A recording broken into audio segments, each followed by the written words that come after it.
I think we're on. Okay, greetings and Happy New Year, salutations, and of course, bienvenue. Welcome to the LDM Radio Sports Talk Show.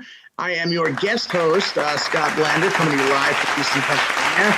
You might remember me from guest stints as Alfonso Caldero's trusty sidekick. Fear not, this is still his show, and the all-wise, all-powerful Fonz will be back next week in the same bat time, same bat channel. Tonight, I have a special co-host joining me from north of the border. No, I'm not talking about where the Garden State Parkway becomes the throughway. I'm talking about the border where miles become kilometers, high fructose corn syrup becomes maple syrup, and dollars become, well, slightly less valuable dollars.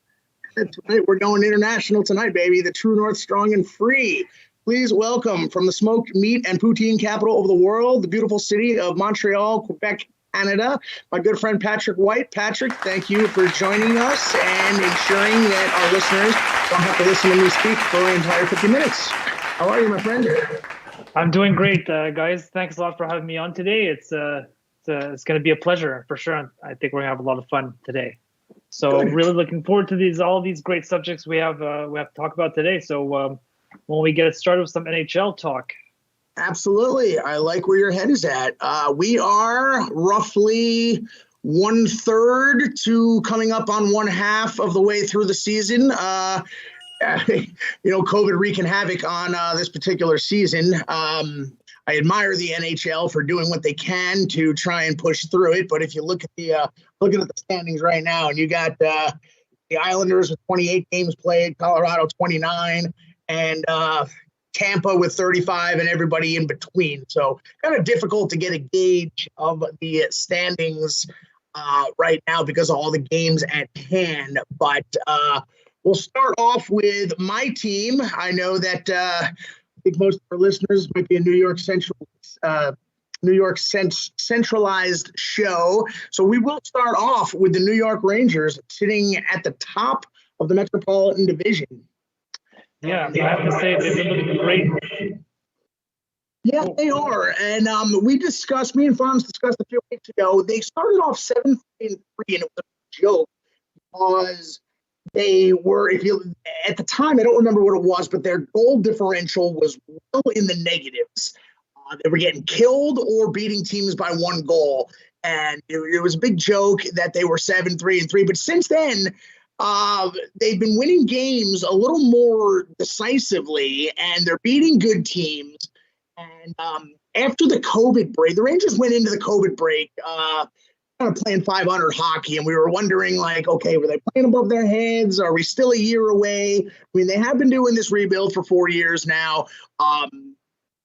We would like to think that they are finally ready to contend. We weren't sure. And they went into they definitely cooled off going into the COVID break. But since then, they've won their last 3 games against 2 quality opponents in Tampa. One they beat them in a shootout down in Tampa, and then came home and shut them out 4-0, followed by a nice decisive victory over the Edmonton Oilers, which. Well, the Oilers, since December 3rd, are the absolute worst team in the league at 2-8-2. So they are not the Oilers of a month ago. And Patrick, I know that you don't like many of the other Canadian teams. I don't think I've ever asked Edmonton to sit on your love-hate spectrum of Canadian teams. Well, as far as the Oilers go, I really enjoy watching Connor McDavid play, McJesus as they call him. But really the problem is as soon as Draisaitl or McDavid are not on the ice, they're a complete train wreck. They're horrible in goal. Their goalie's been letting in at least one really bad goal a game.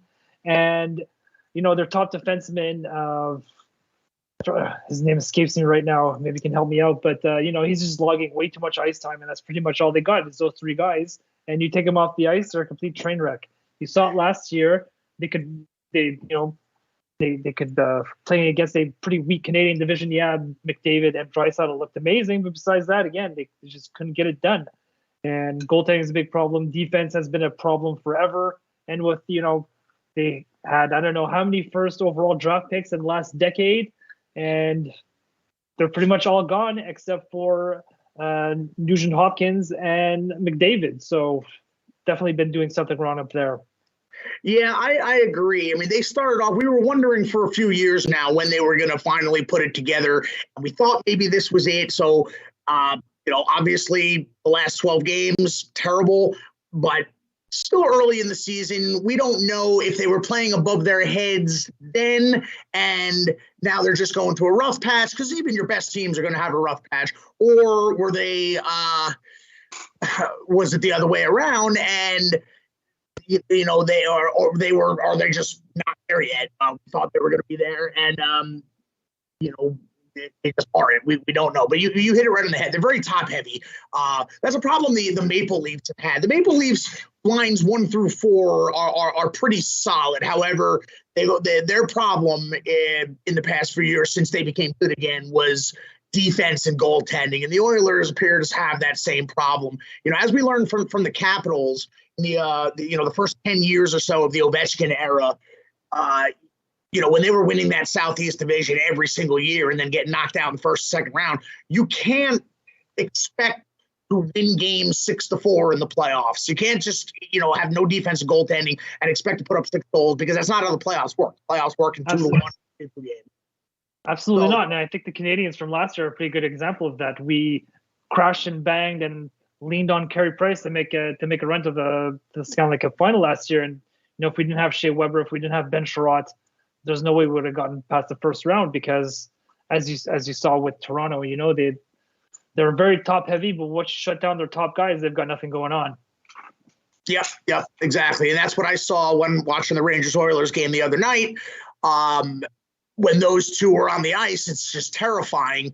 It brings me back to again, Ovechkin, whatnot, Crosby and Malkin from, they're still going strong. They've won 8 in a row, but, the Rangers have played the Penguins, I think, 3 times, the playoffs in the Crosby era. And it's just terrifying when he's on the ice, but when he's not, they're beatable. And, they're obviously the Penguins have 3 Stanley Cups in this era to show for it. The Oilers do not, but, so top-heavy teams. And speaking of Toronto, I know for a fact that is on one of your Canadian team lists.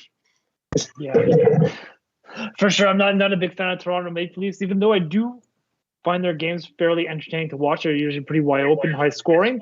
But I'll be happy if they don't win another game for the rest of the season. But this is not a Toronto show, so we don't need to keep talking about the Leafs if we want to. Nice, well played.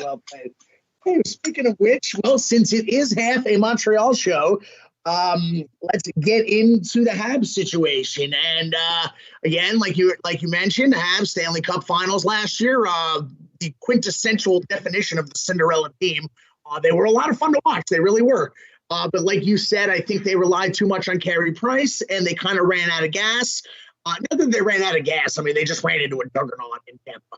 There's no shame to losing to Tampa like that. But, now, a much, much different team you guys have. I know Shea Weber, possible career-ending injury.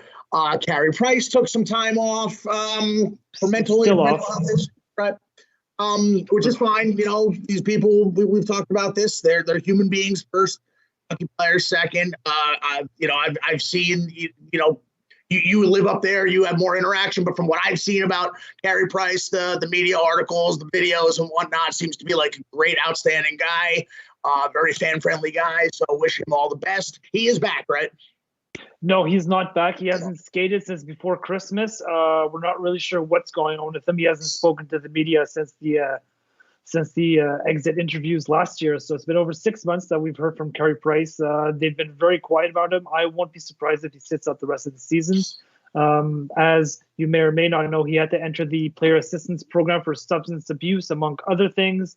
There's a few rumors going around about what the situation is, but I'd rather not get into that just for the sake of privacy and all those things. But I have heard from a couple of people exactly what the situation is, but it's best probably not to talk about it at this point. But it's not just the fact that Carey Price and Shea Weber you got your captain out for sure, but we also lost Philip Deneau, who is probably one of the best two-way forwards in the game. He was able to shut down all the team's big players last year. Even Braden Point in the finals didn't do anything because he was matched up against Philip Deneau, and now Marc Bergevin, who would usually take things personally, who's not the GM anymore, kind of gave him a lowball offer, and he chose to go to LA, where I think he's doing okay, doing what Philip Deneau does, shutting down the best team's opposition, and he drives offense. It doesn't say it on the score sheet, but he's able to do a lot of exit passes, wing big faceoffs in the defensive zone, and help the play up the zone. And he was centering one of the best lines in hockey before he went away with Brendan Gallagher and Thomas Tatar. But also Tatar went over to New Jersey. So all these things combined lead the Canadiens being 7-23-4. The winning percentage of .265 after 34 games played, which is really bad. This is probably going to go down as the worst regular season in Montreal Canadiens history. So because of all these factors, just over a month and a half ago, they decided to let go Marc Bergevin. And in comes Jeff Gordon, who I think you guys in New York know a lot about. Yeah. I remember you had asked me when they hired him, because I hadn't heard that news, and you asked me how should you feel about that, and I was very happy for you. Jeff Gordon, obviously, lately with the Rangers, but you liked him right off the bat because he was the interim GM for Boston, and of course, you seeing the Bruins, you definitely do not want to see the Bruins win a Stanley Cup, but he was the architect for the bulk of that team that ended up winning the Stanley Cup next year. Now, why they didn't extend him, I don't know. Who knows what goes on behind the scenes, but in any case, they didn't. When Glenn Sather, thankfully, finally stepped aside with the Rangers, they brought in Jeff Gordon, and he was given an impossible situation. He was given a team with these aging contracts, Rick Nash. As much as we love Matt Zuccarello, he had a ridiculous contract. Mark Stahl, Henrik Lundqvist, of course, he's a god. His number going to the rafters this season. His number going to the rafters in another week, I believe. I want to say January 15th or 23rd. Don't quote me on that, but in any case, it is a game in January. We're in the Henrik Lundqvist retirement night. You want to be really entertained, go to StubHub and look at the price of those tickets. But in any case, he had a lot of contracts, a lot of money. Rangers were in salary cap purgatory. He got guys off the books. He traded Rick Nash to the Bruins. I think he played like 2 games and retired. And we got, I think, a second-round pick out of that. Nick Holden. We traded, again, we love Zuccarello, but his contract was not feasible. And also, we were left with absolutely no farm system, no draft picks, no prospect, because Glenn Sather traded all those away to try and make a run for the Stanley Cup, trading the future for the now. If it works, you have that, but it didn't work. And the Rangers were left, where they've been for the last 4 years. So he was left with an impossible situation. He traded those contracts. He rebuilt picks, the farm system. And the Rangers, it paid off. And here we are for now. Of course, they fired him. I think, the truth of that will never be known. But the Rangers were putting it together, and they lacked the toughness. And I think for an owner like James Dolan, when you have an $11.5 million guy like Artemi Panarin, you cannot see him get his head smashed into the ice by Tom Wilson and have nobody who can drop the gloves and take care of that. And James Dolan had enough, and the Rangers obviously toughened up in the offseason. So here we are with Chris Drury as GM, and the Rangers sitting, I think, who's got tied for first. Yeah, we're tied for first and 1 point back of the overall points lead in the league. And added some toughness, but basically this is Jeff Gordon's team. Chris Drury had a few nice additions in the offseason. Ryan Reeves turned out to be an incredible surprise. We thought we were just getting him to be a goon, but Ryan Reeves is just an amazing fourth liner. I mean, he's out there. He's actually making scoring chances happen. In addition to protecting the stars, and I think that's filtered all the way up the lineup. I think everybody, guys like Sammy Blais, who unfortunately is out for the season. Barclay Goodrow was a huge pickup from Tampa, and I think having those tough guys now is permeating throughout the entire lineup. Everybody's playing with more confidence. Everybody's playing with a little bit of a chip on their shoulder, and everybody's getting into the hitting game. It's fantastic to watch. So in any case, long story short, didn't mean to get off track. This is Jeff Gordon's baby that the Rangers are finally have arrived. Absolutely. So, yeah, and he was also able to trade Derek Brassard for Mika Zibanejad. He was able to pick up Adam Fox, who are probably two of your best players right now. Aside from Chris Kreider having a career season in goals for you guys so far, he's already got 20 goals. Yeah. So everything's coming together for the Rangers for sure this year. They're definitely one of my picks to make it deep in the playoffs. That's for sure. It definitely is. So this is all Jeff Gordon's baby, and I know that our viewers may not know this, but I know he has been. Was it the president or the vice president? What was his official title? He's been hired as the vice president of hockey operations, but let's be real, Jeff Gordon is the general manager of the Montreal Canadiens. The only reason they cannot give him that title is because he does not speak French. So basically, they brought him in to probably do a rebuild, or definitely a rebuild over a retool. I believe that this rebuild is coming 10 years too late. So for the first time in my lifetime, the Canadiens went out and hired the best guy available for the job instead of the best available guy who happens to also speak French.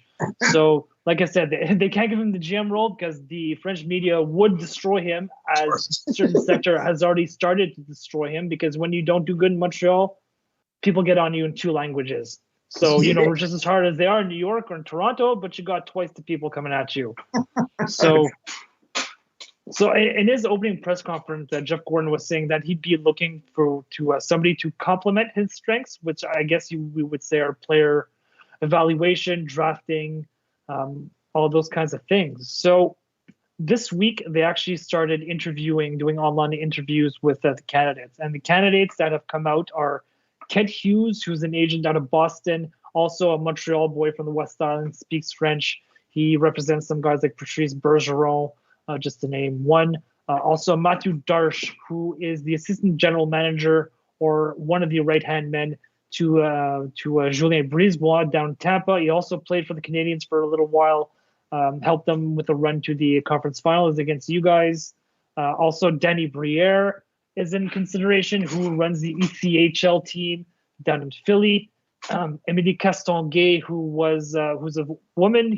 She was a intern under Pierre Gauthier when he was managing the Montreal Canadiens for a year and a half. We also have Patrick Waugh. Now, I think Patrick Waugh is on this list is just a formality, because if he didn't get an interview and they would ask him, did you get an interview? He'd say no. Then the Canadiens would again be destroyed by the French media, because he's a lot of people's idols. That's what I wanted to ask you about. I know that it ended really badly when he ended up going to Colorado. So that was what I wanted to ask, is how would he be welcomed back to Montreal? I think he'd be welcomed with open arms, but let's not forget, one of the reasons he left Colorado is because he didn't have enough power. He wanted to be the coach and the GM and wanted to have pretty much final say on, or at least be equal in final say with Joe Sakic on player personnel. Now, for sure, as general manager, he'd have some say, but he'd be working along Jeff Gordon, so they'd have to come to an agreement. And I don't think Patrick Waugh would want that. And let's say when things start going south, people are going to ask for Jeff Gordon to be hired, and they're going to side with Patrick Waugh. So I don't think he'd be the man for the job. Let's get into that just a second. But they're also talking to Roberto Luongo, also a local kid, but I think he's pretty happy in Florida. Also, Stefan Quintal, who's an NHL executive, also played for the Canadiens. He's one of the heads of the player discipline committee. And also Danielle Sauvageau, who coached the women's Canadian team to a 2002 gold medal in Salt Lake City. And last, they're talking to Marc Denis, who also a Montreal kid, ex-goalie, and is the color commentator on all Habs broadcasts in the French language. Well, how about that? Yeah, I could definitely see Patrick Waugh butting heads with anybody who got his way. So I don't know how good of a match that would be. I mean, if you want somebody to challenge him, definitely Patrick Waugh would be a good guy. But just I don't think he has the experience to be an NHL general manager. But to me, the front runners, from what I've been hearing, are Kent Hughes, like I said, who is a player agent, and Jeff Gordon did talk about thinking outside of the box and possibly hiring an agent. If you ask me, Kent Hughes will probably be the next general manager of the Montreal Canadiens. You also got Matthew Darche, like I said, who's working under Julien Brisebois, who's one of the best GMs in the game right now, back-to-back Stanley Cups, former Hab, knows the market. People like him here, is very respected by the media. So I think he could be a good choice. Somebody who's been in every meeting with Julien Brisebois, so really knows how it works.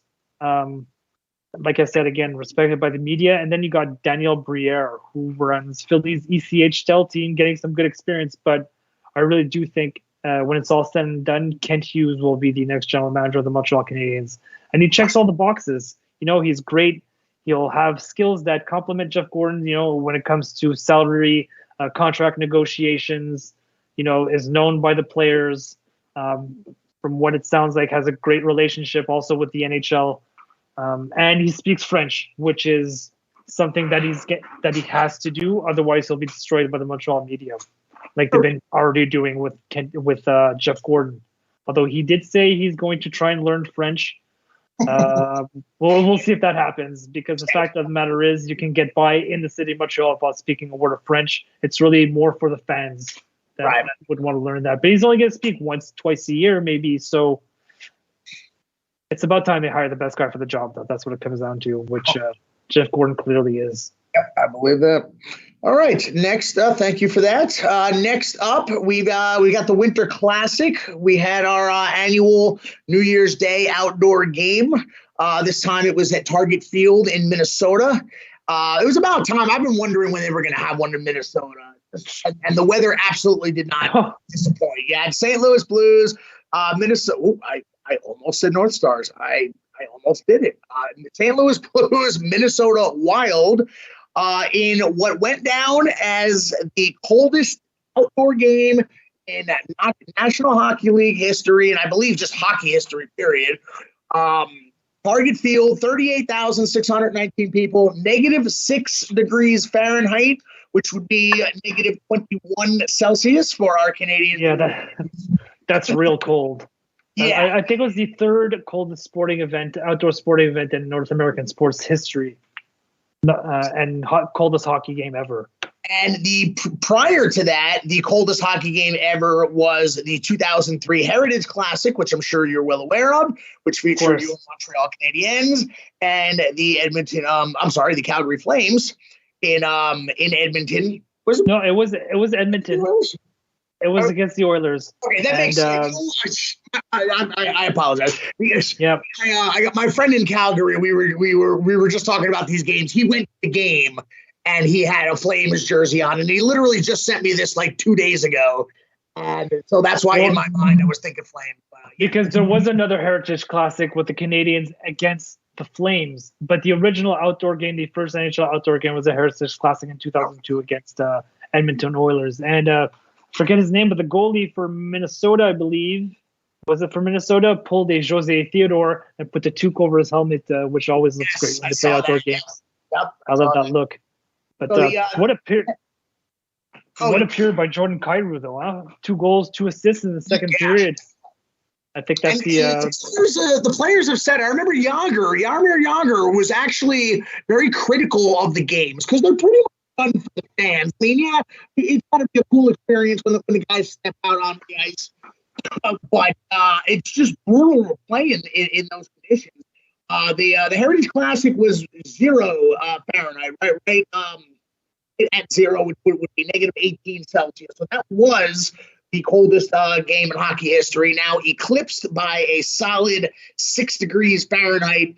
And the attendance didn't disappoint, 38,619 at Target Field.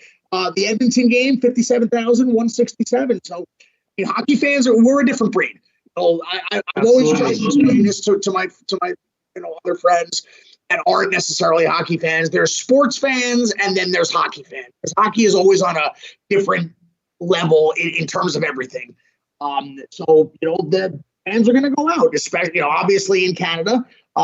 You might not, personally, but I do. And of course in Minnesota, Minnesota, the unofficial capital of the United States, they did not disappoint there at Target Field. Now, I personally think they should have these things in football stadiums and the baseball stadiums, but it is what it is. I have been to 3 of them, all in baseball stadiums. I was at the 2009, the second Winter Classic at Wrigley Field. That was nice because the first one was in Buffalo at, I don't know what to call the stadium now, but where the Bills play. I mean, it's logical. Hockey rink, oval. Football stadium, oval. Makes sense. Baseball stadium, I get what they were doing, the Wrigley Field in Chicago, the whole nostalgia thing. Fine, it was pretty cool to be there for a hockey game. But, and they did Yankee Stadium and they did Fenway. They did the classic stadiums. Now, I mean, it's difficult because it's very difficult to book something for the first week of January in a NFL city because you have to take into account it is very possible that that NFL team might have a playoff game. Understood. Yeah, for these kinds of games to work in a baseball stadium, you'd almost have to put up some temporary stands so that so that some people aren't hundreds of feet away from the ice because it must be a terrible sightline. So exactly, I could see that. I could see it happening again if they put up, like I said, some temporary stands. Bring the people a bit closer to the ice. Probably make for a better experience overall. The sight lines are not great for the baseball stadiums. It's a good experience. Basically, you're going for the experience. The first one I went to at Wrigley, we were in the field level, and I was so excited. Couldn't see anything. Could only see the guys from the waist up. Couldn't get any boards. Yeah. Couldn't see the puck or anything. The goal scored until I saw guys put their hands up. So I went up to the upper deck after the second period, and I was like, well, this is where you have to see. And then I noticed in the pricing, this is the only sporting event or any event I've ever seen where the upper deck is the most expensive. Tickets actually get cheaper as you go down because people learn. And the second one I went to was in the was 2012, the Rangers and the Flyers, Citizens Bank, and that was nice to keep the Flyers there, down 2-0, come back and win that game. It was nice. In Philly, it's always nice to win in Philly in anything. But we paid top dollar to sit in the upper deck for that one, and I think we paid about $350. But in any case, we got lucky with the weather at all 3. It was just around freezing for all of them. This game, I was reading up. Did you read that in this game, they actually had insulated blankets on the ice before the game to warm the ice? Yeah, I did hear about that. Warm. Yeah, that was a problem. I have the article here. The NHL kept insulated blankets on the ice as long as possible to keep it warm. The optimal surface temperature of an NHL sheet is 22 to 24 degrees Fahrenheit. So they had to warm the glycol pumping through the aluminum pans on the floor to keep the ice from becoming brittle. That is amazing. Well, the cold temperature was actually a problem when they played in Calgary. It's so cold that instead of freezing bottom up, the ice was kind of freezing top down, which caused a giant crack to form in the middle of the ice. And they're actually worried at some point they wouldn't be able to play because the ice was too bad. So definitely playing in the colder climates of North America is definitely not ideal for artificial ice, just because it makes it really hard, makes it prone to cracking. And it's just, they see the best ice actually they ever had, I think, was when they had an outdoor game in Los Angeles where, it was about arena temperature, probably 15 degrees Celsius. I guess that's in the 60s Fahrenheit. So that's perfect temperature for them to be able to, have the artificial ice form optimally. Yeah, I was talking to, I got a good friend of mine in Raleigh. I'm actually going down there in 2 weeks for the Rangers-Canes game. Booked a flight yesterday. We bought our tickets, but a Canes fan, obviously. And on New Year's Day, he told me it was 78. 78 degrees there. So he said, so much for us getting a Winter Classic. And I said, no. I said, the technology is so good with these rinks because the first Winter Classic, Penguins, Bills, jeez, twice. Penguins, Sabres, in Buffalo. The first one, they were relying completely on the weather. I don't know if there was any kind of ice making there or if it was just straight natural, but they were at the mercy of the weather. And if it was too warm, they would have been screwed. But Buffalo on January 1st is never ever going to disappoint. But the technology has come so far, they can do these pretty much anywhere. Don't be surprised if you see one of these in Florida. I don't know about Miami, but maybe a little more north in Tampa. Don't be surprised. I could absolutely see one now. The Carolina Hurricanes share a parking lot at the NC State football stadium, so they would have no problem putting in a football stadium there because there's definitely nothing going on there in January. I would not be surprised, to see like a Carolina Nashville or Carolina Tampa game in that stadium. I would love to see something like that. I love, even though like the Rangers have been in 4 of these games. And I'm over it. I want to see everybody get in them. I want to see spread the love. For the first few years, it was Penguins, Capitals, Bruins, Rangers, Chicago. Like that was it. And Detroit. Yeah, they were in. I think 3 of them. I want to see different teams in there. You've got the Stadium Series. February 26th, Tampa at Nashville. I'm thrilled about that. I don't know. I was looking at the attendance numbers earlier, and the one that they had a few years ago at the Cotton Bowl in Texas, was it Dallas and Nashville? I would assume it was Dallas. They were sold out. They had something like 70,000 people in that stadium.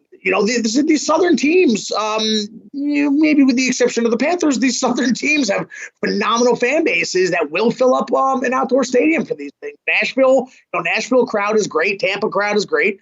So by all means, I'm all in favor of putting these things all over the NHL. Absolutely.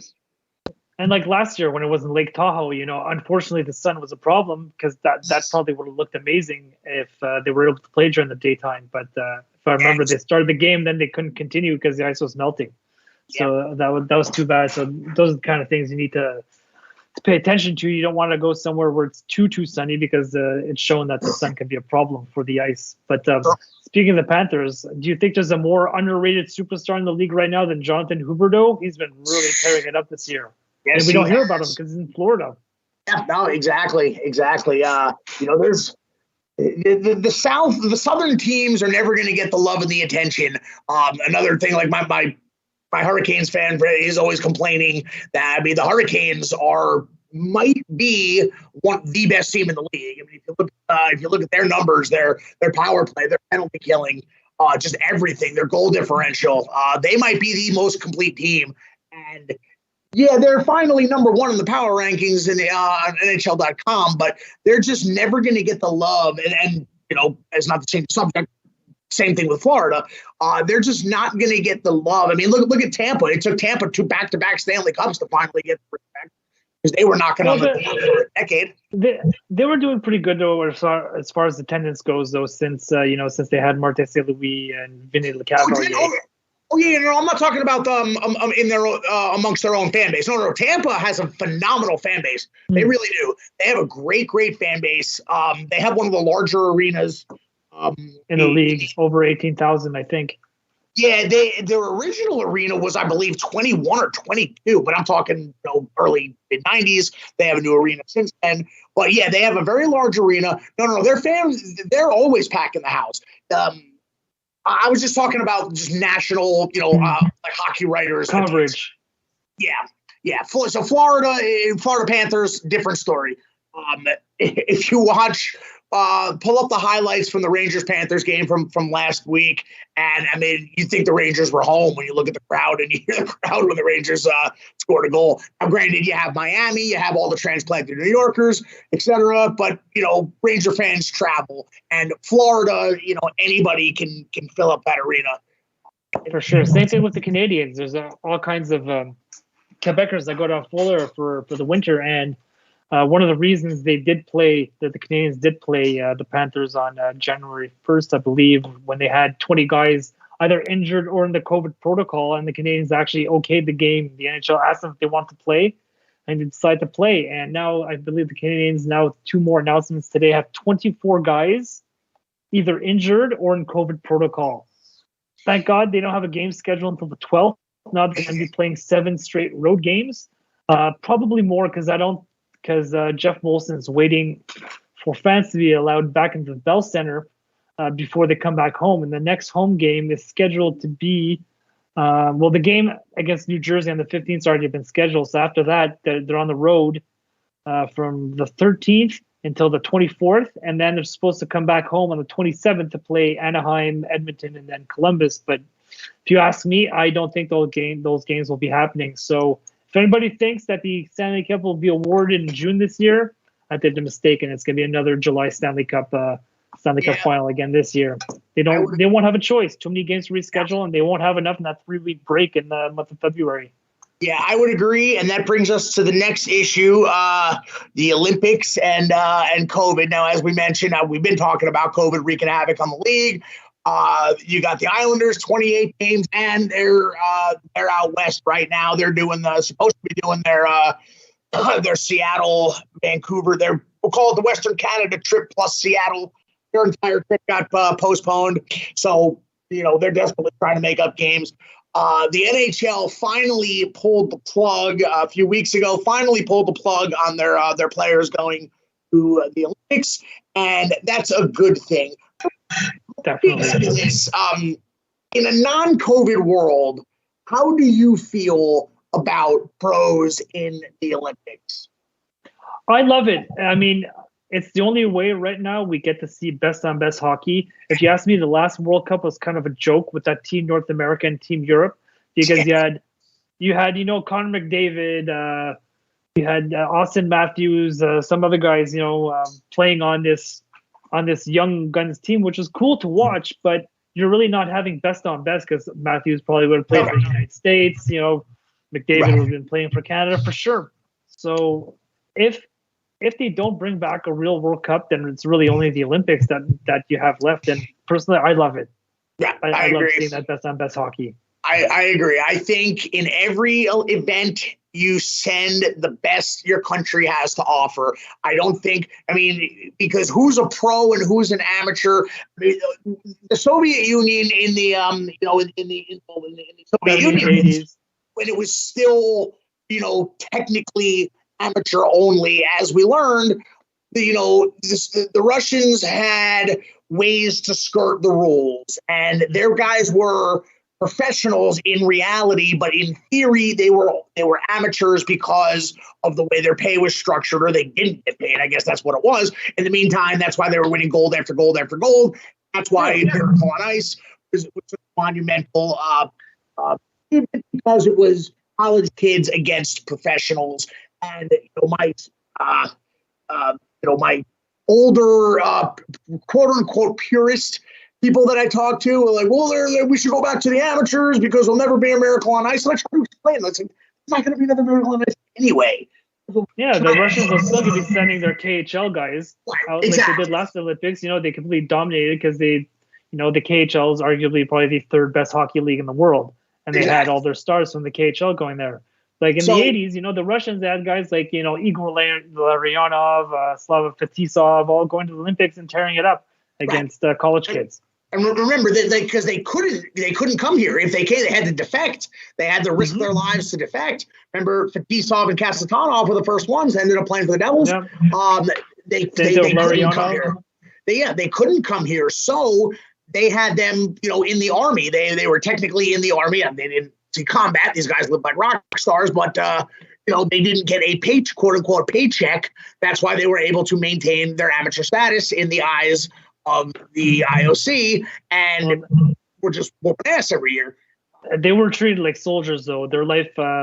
I saw a documentary about the Russian team in the 80s, and Igor Larionov was basically saying that they basically did live like slaves almost, and like they were in the military because their coach just had a military mindset and didn't give them a break at all. Oh, so they didn't live like rock stars. Okay. All right. Well, in any case, so now enter COVID. So we were both on the same page, in fact, that we would normally, under normal circumstances, like pros, to be in the Olympics, because we're both on the same page there. You send your best athletes for the sake of, competitions, right? So enter this year, where the NHL, if you look at team schedules in February, most teams had 1 or 2 games at the beginning of the month, 1 or 2 games at the end of the month, no more than 4 games, maybe 5 scheduled because of the Olympic break. A lot of guys were going. The NHL finally decided no, we're not going. And I think it's absolutely for the best for everywhere. I mean, just COVID, Absolutely. they got no business. We're not gonna get into politics, of course, but I don't think China's the top country you want to go to with COVID raging.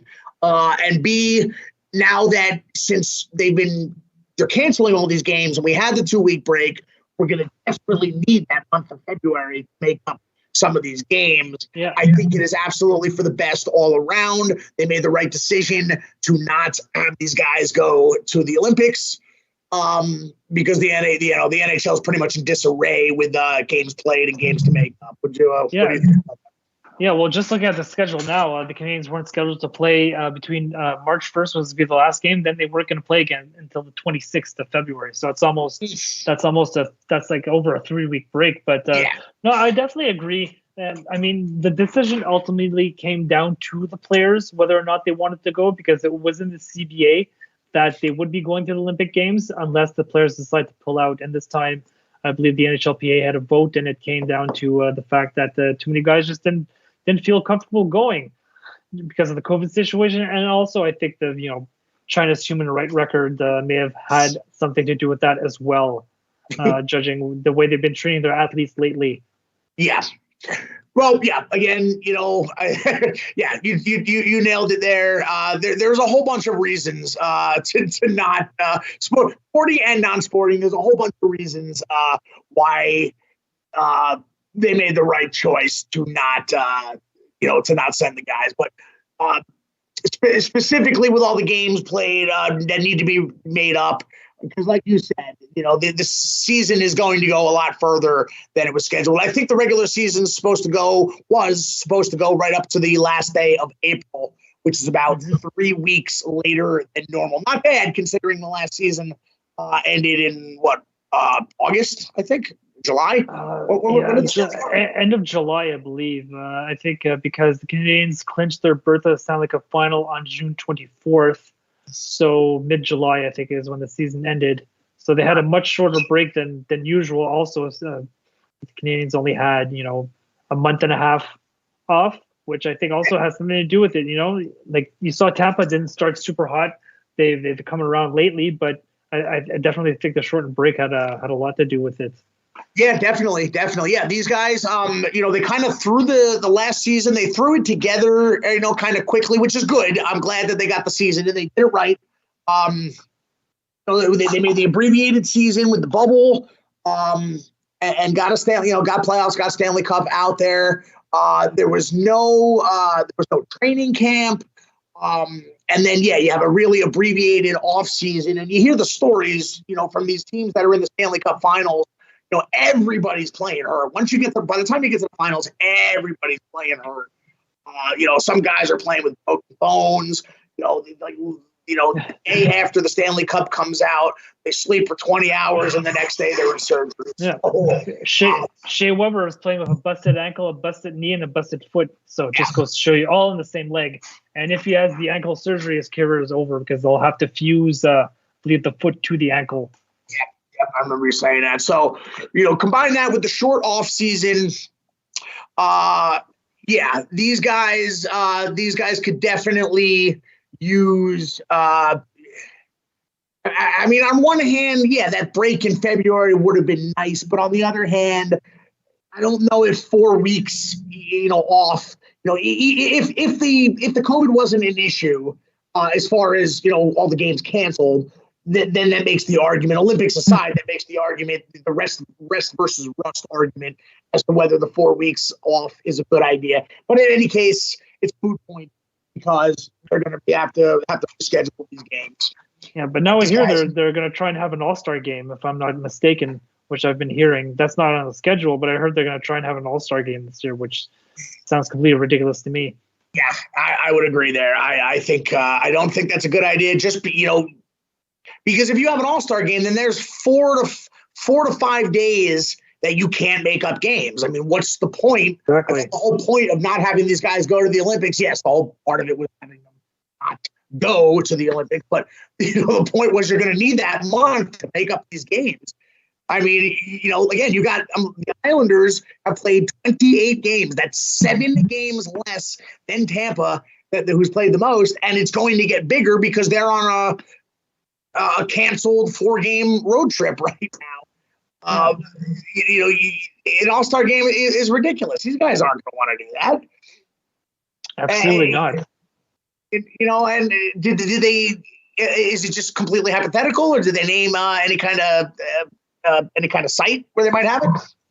I didn't hear that. I just I listen to sports radio pretty often, and I heard that they were really going to try and have an All-Star game this year, but I don't think there's been a place or arena decided. If I'm not mistaken, maybe we could just look that up real quick, but maybe it had been decided and they were supposed to do it, but who knows? That's just what I've been hearing. So yeah, no, it says Saturday, February 5th is supposed to be the All-Star game. That's what the schedule here on Google, and it's supposed to be in Vegas.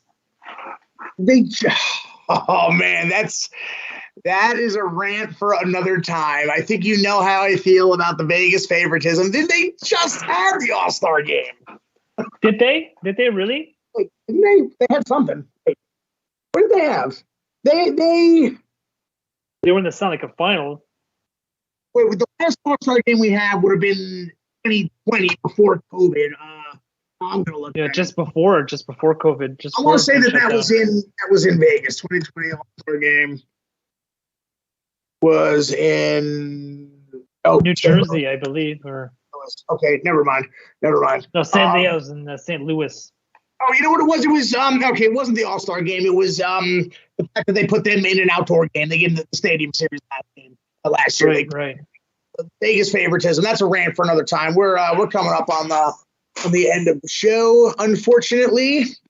We did not get to Antonio. Well, we're real quick. We were going to touch on the NFL and do a little playoff rundown. He was released today. Antonio Brown has been released by Tampa Bay today. So, and he said they made him to play injured, and the team has come out and denied that whole situation. I don't know. I think Antonio Brown has played his last game in the NFL. Unfortunately, what a talent, but he's got some issues. I think he needs to sort out.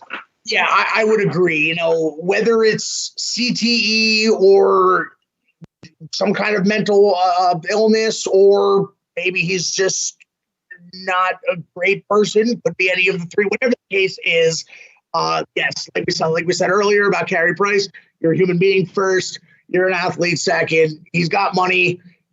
Sort yourself out. Maybe you can come back rehabilitated and have a comeback. Who knows whatnot, but he's clearly got whether it's football and head injury related or not, whatever the case is, he's got some personal things to work on.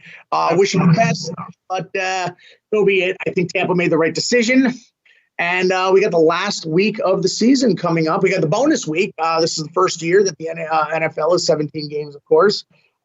Moving to 18 next year. What's that? Moving to 18 next year, like the CFL, 18 regular season games. I was not aware of that. A couple of things of note. I know that as a Giants fan, the Michael Strahan 22.5 sacks record is at risk, something to look for.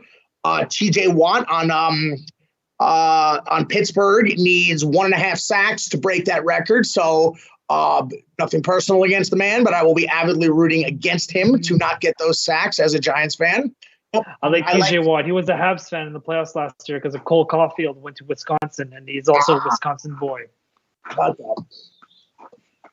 about that? Let's see. I'm looking through the standings right now. I'll tell you what, the AFC North has turned into a very interesting scenario because the Baltimore Ravens, through the first half of the season, were pretty much pulling away. Unfortunately, they suffered some massive injuries. They lost their quarterback, Lamar Jackson. Their entire secondary is decimated. And the Cincinnati Bengals have pretty much come out of nowhere, as have the Pittsburgh Steelers, the team that everybody loves to hate. The Ravens have lost 5 in a row. So that all of a sudden, the Bengals did clinch the division with that win on Sunday. But the wild card, that's going to come down to Ravens, Steelers. So I think the Browns started off pretty good, and then they've just been in complete shambles since the midway point of the season. They've lost 3 in a row again. So that makes some of my friends very unhappy. Somehow the Browns fans, don't ask me why. And the Browns are another one of those teams like the Oilers. You're wondering, like, because every year they're hyping them up. Is this finally the Browns? You know what? Actually, I would compare the Browns maybe more to Tampa. Yeah, not Tampa. I'm sorry, Toronto. Yeah, Toronto make the playoffs, but they don't go anywhere. I'm glad you didn't say the Lions. Lions are oh boy. There's no offense, but there's no comparison there. Lions are the worst team in North American professional sports, probably. If you're not counting the MLS world, that team would go to Cincinnati. But it's a different topic for a different show. Agreed. And I think we are just about out of time. I guess I'm looking also in I'm just going down the standings here. Yeah, Giants 4-12, fifth straight 10-loss season. What's this message? So I think we got time for some NFL, for some playoff predictions. Though we still have a few minutes left. So how do you see the NFC shaping up? Which division did you say? The NFC. How do you see the NFC shaping up? We still got a few minutes left for some playoff I'm looking at it predictions. now. Well, the Green Bay Packers, 5 in a row, 13-3. I haven't watched them much this year, so I don't know how I would compare them to other double-digit win Packers teams in the Aaron Rodgers era. But I did watch them on Sunday night. Game. I haven't watched Sunday night game in a while, but that was very important to me in both fantasy football and my weekly pool. I needed the Packers to win and cover the spread, but I needed Devontae Adams to not do well, as he was the last player left in the finals. And sure, he did do pretty well, but he didn't do well enough.